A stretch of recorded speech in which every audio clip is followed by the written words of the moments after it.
For the next 30 days, I'll be attempting to day trade stocks to find out, is it possible to make money in just a couple hours out of the day? Or will I end up losing money or underperforming the S&P 500? Let's find out.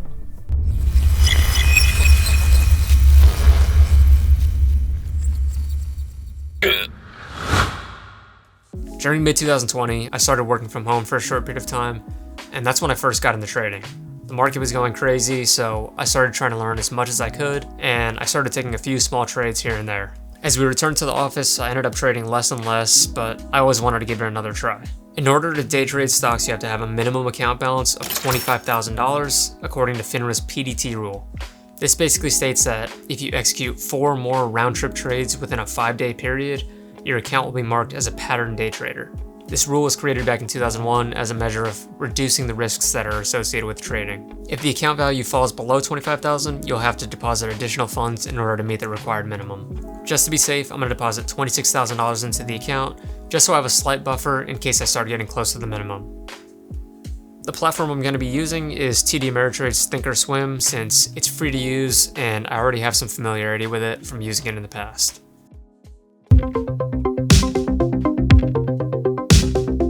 Today was the first day of trading, and I had a few tech stocks on watch, including Tesla and Coinbase. I felt a little bit nervous since it was the first trading day of the year, but at 9:39 a.m., I took my first trade, purchasing 100 shares of Coinbase at $36.40 per share.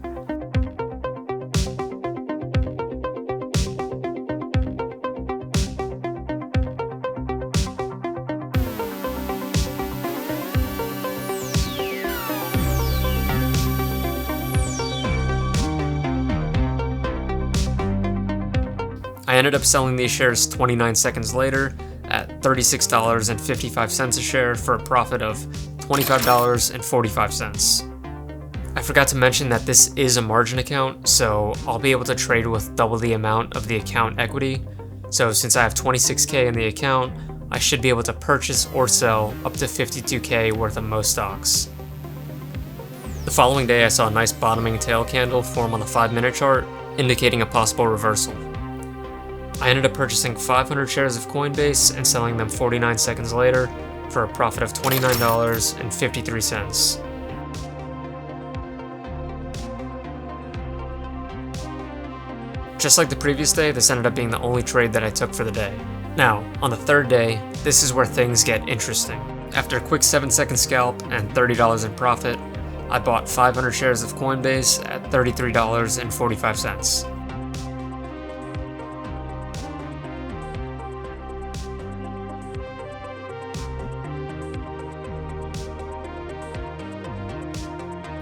It ended up moving lower, so I stopped out just below this previous candle for a loss of $145. This ended up wiping out the profits for the previous 2 days, but the day wasn't over yet. About a minute later, it ended up returning to my previous entry, so I doubled my position size and bought 1,000 shares at $33.43 for a move higher.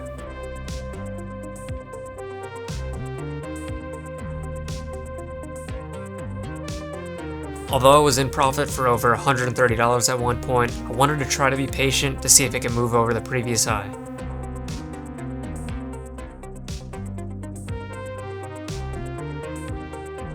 The move ended up getting rejected, and I ended up selling the position for an almost $500 loss. I ended up taking a couple more trades after that, but finished the day down over $600. I felt super defeated after such a huge loss, but the plan was to continue moving forward and to be more careful the following day. So on Friday, I did the exact opposite of being careful and took a $540 loss right off the bat. My stop loss should have been right below the low of day, but I ended up holding onto it way too long. I had 3 more profitable trades on the day and 1 smaller loss, finishing the day down just over $230. At this point, I realized how easy it is for a beginner trader to lose money or even blow an account. With week 1 in the books, the account balance dropped to $25,216.41 for a total loss of $783.59. During the same period, the SPY, which is one of the most thickly traded S&P 500 ETFs on the market, opened at a price of $384.37 on January 3rd and closed at $388.03 on January 6th. If I had instead used the full account balance to purchase SPY shares, I would have been able to purchase 67 total shares, which would have led to a profit of $245.22. Moving forward, I need to do a better job at managing risk and cutting those losses sooner. After a disappointing first week of trading, I wanted to spend more time in pre-market developing a trading plan for the day, so I started trying to look for trends on longer time frame charts like hourlies and dailies, as well as areas of supply and demand. I think this, along with price action, will help improve my entries as well as the probability of having a profitable trade. The first trade of the day was on Roblox. It started pushing out of a demand zone, and it looked like it was starting to form a nice flag pattern, so I opened a long position. After it broke the high of day, I locked in a nice and quick $275 profit. I took one more trade about 13 minutes later for a profit of $60, finishing the day up $332.85. The following day we had Jerome Powell in the morning, so I was a bit cautious because there tends to be quite a bit of volatility as traders digest his remarks. I ended up taking a long position on Rivian after seeing a nice engulfing candle. I locked in a quick $50 profit because it didn't break as fast as I would have liked. I took another trade a bit later with smaller size to see if it wanted to make a push higher, but it ended up moving under the daily lows and stopping me out. I ended up finishing the day up only $11.94, but I was happy with my trading and risk management overall. On Wednesday, the market was looking a bit overbought, so I wanted to play to the short side. I ended up taking a short position on Rivian with pretty large size, so I wanted to keep my stop loss relatively tight. It ended up moving lower, leaving me with a profit of $101.13. I didn't plan on trading the following day because CPI data was coming out pre-market and there tends to be a ton of volume as well as volatility, but I ended up taking a few small trades on Rivian for a total loss of $31.41.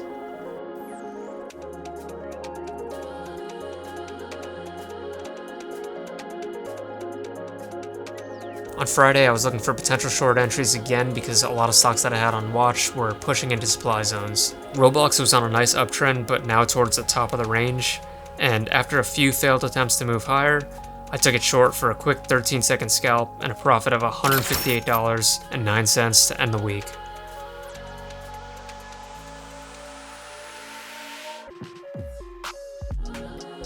After a rough first week, I was able to lock in $572.60 in profit, bringing the account balance up to $25,789.01. For week 2, I was pretty happy with my trading performance overall, and I definitely think that using supply and demand, price action, and having solid risk management is the key to success for this challenge. Although I'm still below the beginning account balance, if I can stay disciplined and consistent, I should be able to break back above it by next week. I didn't take any trades on Monday because the market was closed for Martin Luther King Day, but on Tuesday, Roblox started up the day with a huge gap up and was up over 10% in pre-market, so I was looking for some continuation intraday.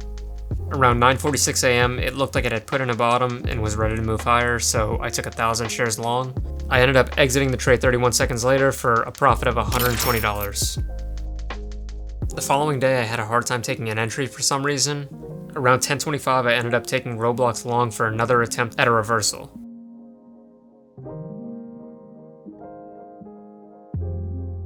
I kept my stop loss pretty tight, unlike the first week of trading, and took a relatively small loss of $135.88. On Thursday, Roblox was trading perfectly within this trend that I found on the hourly chart, and I wish I would have taken a small position as it started to bounce off that trend line. After a couple of small trades, I ended up being up $50 on the day. A little later, I wanted to take another position for the possible break of this previous level. It ended up working out, and I closed the position for a total profit of $162 on the day. On Friday, I started feeling a lot more confident about my entries, and I was able to hit 3 out of 3 green trades for a total profit of $179.69.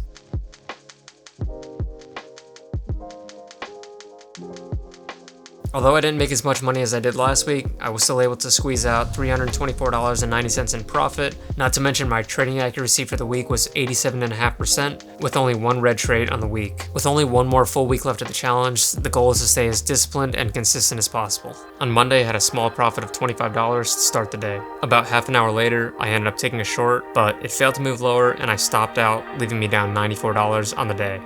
Around 10 minutes later, I took another short and was able to recover the losses. I forgot to record the last trade that I took, but it ended up being another small green trade, and I finished the day with a profit of $18.40. On Tuesday, I wanted to take a short while Roblox started trading in the supply zone. After a couple of trades, I was up around $150 on the day. I ended up finishing the day with a profit of $97.69. I didn't take any trades on Wednesday, but on Thursday, I ended up taking a total of 5 trades, 4 of which were profitable, and I finished up the day with a nice $194.57 in profit. On Friday, Roblox wasn't trading in an area of supply or demand, so I was mainly using price action for my entries. The first trade of the day ended up being a loss of $81.